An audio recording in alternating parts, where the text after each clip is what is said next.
I'm Father Wilfred Salun. I'm a Papua New Guinean priest from the congregation of the missionaries of Mariannhill. Here in Papua New Guinea, we are situated in the Diocese of Ley. And actually, I'm staying, or you are seeing me, I'm in our house, Mariannhill House, Eriku, here in Papua New Guinea, Ley. I come from a mixed cultures, I would say. My father is from still in East New Britain province, but is from another culture, another language, which is called the Lotus-speaking tribe, people of East New Britain, from the Pomio district. Different cultures, different kind of doing things. And also, my mother is from the East New Britain, the popular tribe of the Tolai people in the Gazelle Peninsula, where the Kwanwa and the Pidgin also as a language that is intertwined or get together to create the Tokboy, which is now a Tokpusin as our language of communication that is a central language that they communicate all throughout the country of Papua New Guinea. And a bit of German in it, some English, and some Dutch. It all come out from the early explorers and the plantation people who came to grow coconut in our land. And of course, the German people who were here, they were starting off this plantation of coconuts in my home place in Rabaul, East New Britain province. Hi, hello. My name is Roger Mikey, and I'm here with my friend. He's going to introduce himself later. We're both from Papua New Guinea. It's a country in the Pacific, in the South Pacific, and we're from different parts of the country, different parts from Papua New Guinea. Myself, I'm a mixed parentage. My father is from the autonomous region of Bougainville, and my mother is from Morobe, which is where we are situated right now. So I'll leave it to my friend to introduce himself. Yes, hi, my name is Nolan Pandau. I'm from Sandaun province in Papua New Guinea, like Roger said. And we are here to explain about all these stuffs on the table.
Yeah, back to you, Roger.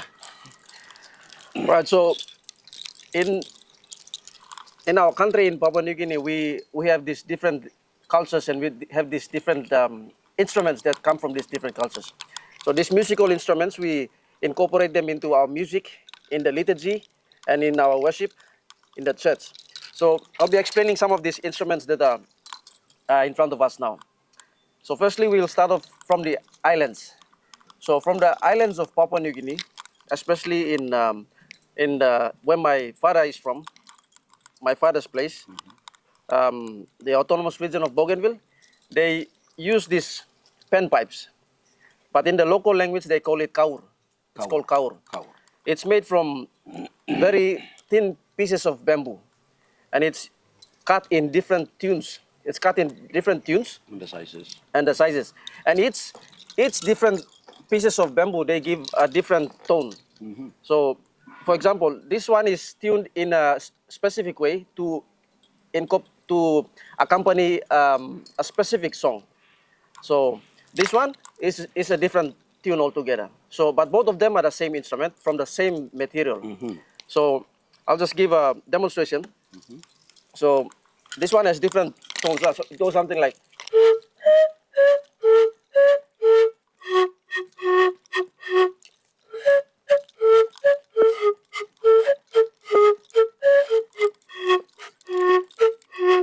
So this tune is from my father's place in autonomous region of Bougainville. But not only in Bougainville, in some parts of the country, and especially from the mountains where they have these bamboos, they also use this as a musical instrument. But it is mostly used in the culture in the islands. That's why I mentioned the islands. But it's also used in other parts of PNG, up in the mountains. Yeah. All right, so this one also from the islands and also from other parts of the country, especially along the coast. Along the coast of Papua New Guinea, we have this shell. It's called a conch shell. But in different languages of Papua New Guinea, we have 854 plus languages, and they all have different names for this particular instrument. So it's used as a musical instrument, and it's also used for communicating, and also it has much cultural significance in the community, especially in when somebody's dying or when there's a tribal fight going on. This is used to communicate, give signal to people. And so I'll just do a demonstration.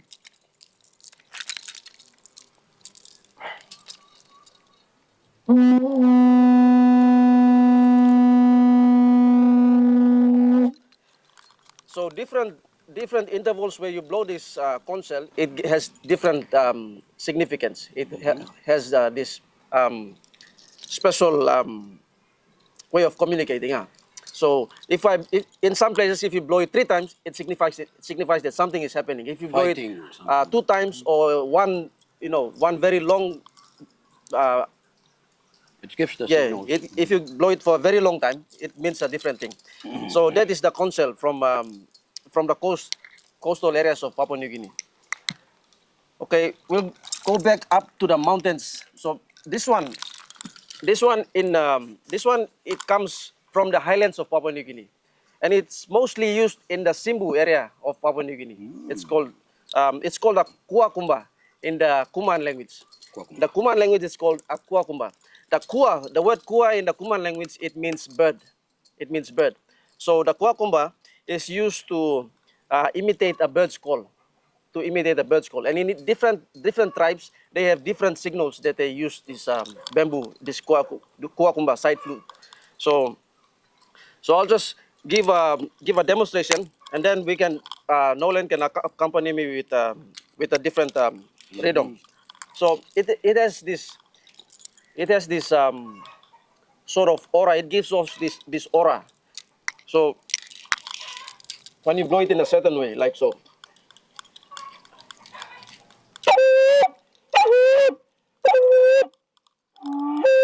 So if I block the outlet like this, and if I blow, it gives a low sound. If I let it out, it gives a different sound. So it goes like.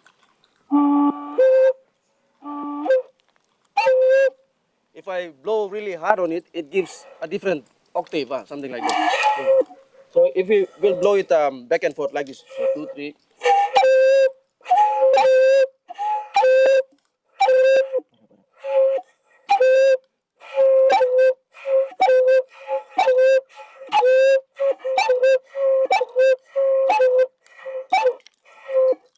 Right. So these are 2 different. This is a much bigger bamboo, and this is a much smaller one. It's got a bigger hole here. So this is smaller hole here. So this is a kakumba from the Simbu area in the highlands of Papua New Guinea. It's also used in our liturgy in the country in Papua New Guinea. Right. So there's a variety of instruments that are used right across the country, right across Papua New Guinea. So, but we have only a few here.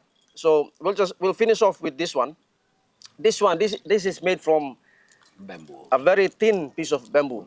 It is similar to this one that is used. So this is the use of this instrument is quite common in the highlands of Papua New Guinea, and down on the coast it's quite popular up in the mountains. Yeah. So it is when you use it, it gives sort of like a droning sound. It has a droning sound to it. So in Tokpisin, it's called a susap. The susap is just the English equivalent to the word juice harp in It's English just language. juice up the It's just music. juice up, yeah. So in Tokpisin we just Giving adapted a it and flavor yeah. to the But music. yeah, but that is the Tokpisin word. Tokpisin, by the way, Tokpisin is the lingua franca that is used right across the country. It's a common language that is used right across the country because we have 854 plus languages. So to make it easier for us to communicate, we've come up with this common language, that common pidgin that we use. We call it Tokpisin. So the word susap, it comes from the Tokpisin. Jusap. Yeah, so it's just susap, so they call it susap. Anyway, so I will give a demonstration on how it's used. So you have a thin piece of rope like this. It's made from a bark of a tree, and then you hold it like so between your fingers, and then you have your thumb here. So it tightens the rope up, and it when you Thumb. pull the rope like this, it pulls the bamboo down and it hits on your knuckle, on the knuckle of your thumb, and then it Creates the sound. gives this sound like this. Put it close. And in order to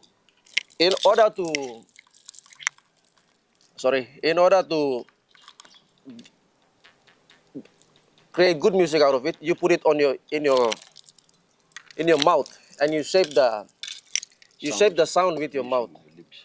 So it goes something like this.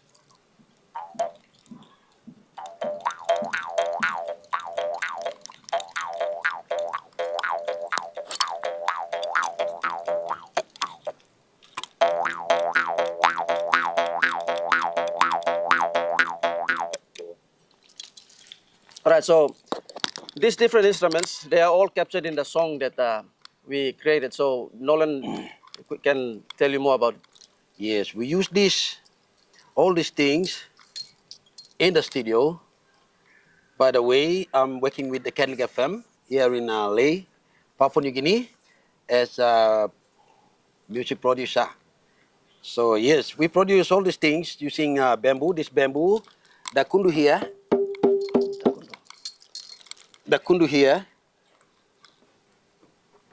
we call it kundu in Tokpisin. Okay, so this is the kundu. We use it to record it in the studio. So this is how it sounds. So this is called a kundu. This is how it sounds. This one we record it as well in the studio with this all these bamboos here, which Roger just explained everything. All these things we use it to record in the studio. So we'll show you later. This one also we blow it and we record it in the studio with the mic. With this one here, all this bamboo here. What is it called again? The pen pipe, but it's The called pen pipes, yeah. the The pen pipes, kaur bamboo. Kaur. In Tokpisin, in yes. the local language. Local language, yep. We record all this in the studio, and with this console here, we blow it up into the mic, and we record it, and we create music in that, using all these instruments here. And lately, a big event that took place in our country, Papua New Guinea. As you all know, His Holiness Pope Francis visited our land. He stayed for 4 days, from the 6th to the 9th. And yes, in the whole liturgy and the whole of reception of His Holiness Pope Francis, it was colorful, and colorful in a way that how we arrange ourselves with the traditional attire.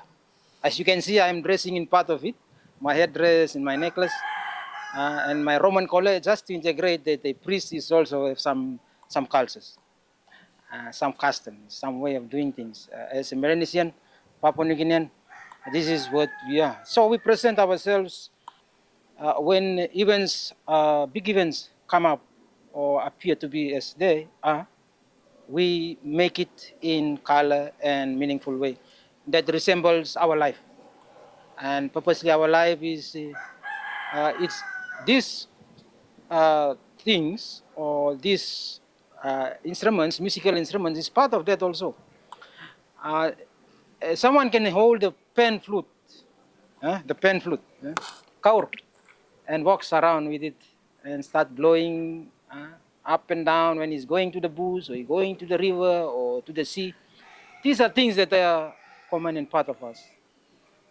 Or someone has a flute and just blows nicely, just as recreation, as something that is we treasure or we take as part of us. We move with it.